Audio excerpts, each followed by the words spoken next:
Our next speaker is Dr. Harry Lehmann. Dr. Lehmann has been the head of environmental planning and sustainable strategies at the German Environmental Agency since 2004.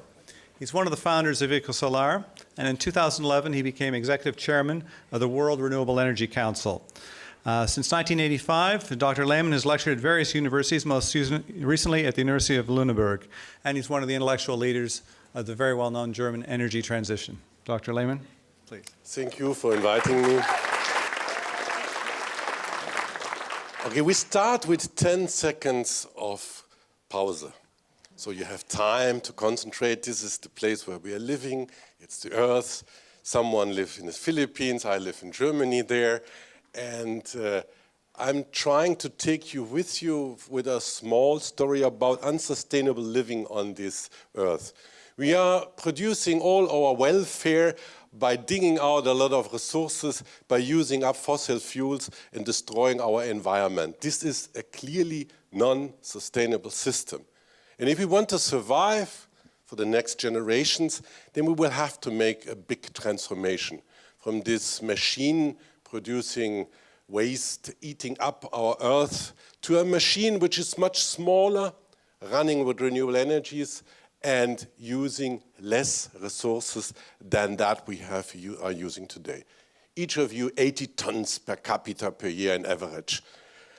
To do that, we have to make two changes which are crucial. The first one is that what we name Energiewende or energy transition, and the other one we will talk on a later day, not today, about that.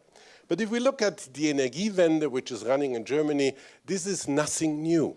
Energiewende in Germany is running since 35 years. It started more or less with the oil crisis.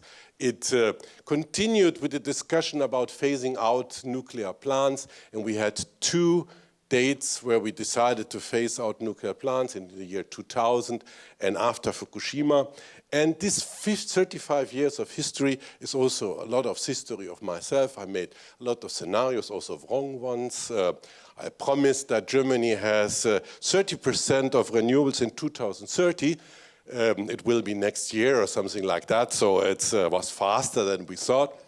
But it is a story of success, of a country where 80% of the people are supplying this idea. 80% of all Germans are pro-Energiewende in all parties all over. This is the building up of renewable energies, electricity. This is another very important thing, the decrease of costs.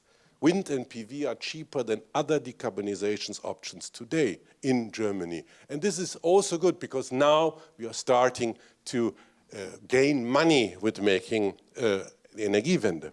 It is also a story of buildings. If you go into the building codes of the 50s and you compare it with the building codes of today, building efficiency has increased by a factor 10. There are a lot of buildings who produce more electricity or energy than they use, and so they can help neighbors and other things. But it's halftime. You know, Germans like football and soccer, like they say. And it's halftime. The next halftime will be going for 2050.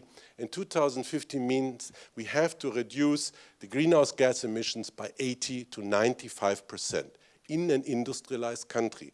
And this is nothing easy. If you see there, you see that it's a huge goal, which affects the whole German industry.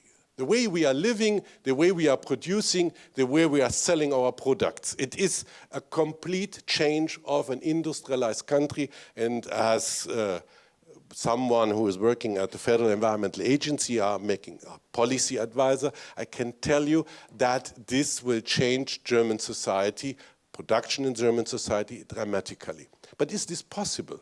So what we did at the Federal Environmental Agency looked into details if or not this is possible. If or not Germany can lower its greenhouse gas emissions to 1 ton per capita in a year until the year 2050.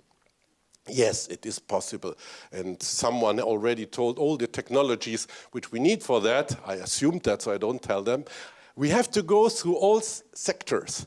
We have to think differently about the energy supply of our society. We have to link electricity production with agriculture, with industry, with land use, waste, transport, heating and cooling.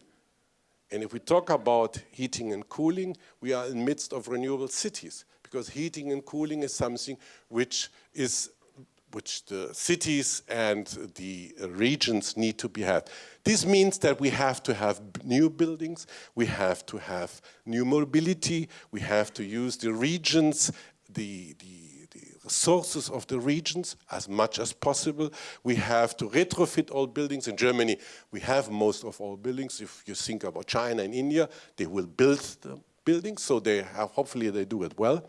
So we are thinking that cities can do that, and cities are the point of action, the place where we have to start today. Besides that, we need all these fancy things like power to gas and power to heat and power to whatever, power to chemicals and whatever. All these fancy, nice technologies we need to converse, to change our energy system. And if we do that, and if we do that in the next time, then a greenhouse gas neutral world is technically possible. It is technically possible. And that's where now it starts that we have to start action.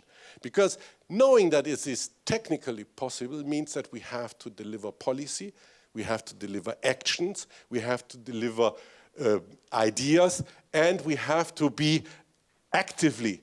Because if we want to have this be realized until 2050, then we have to start now.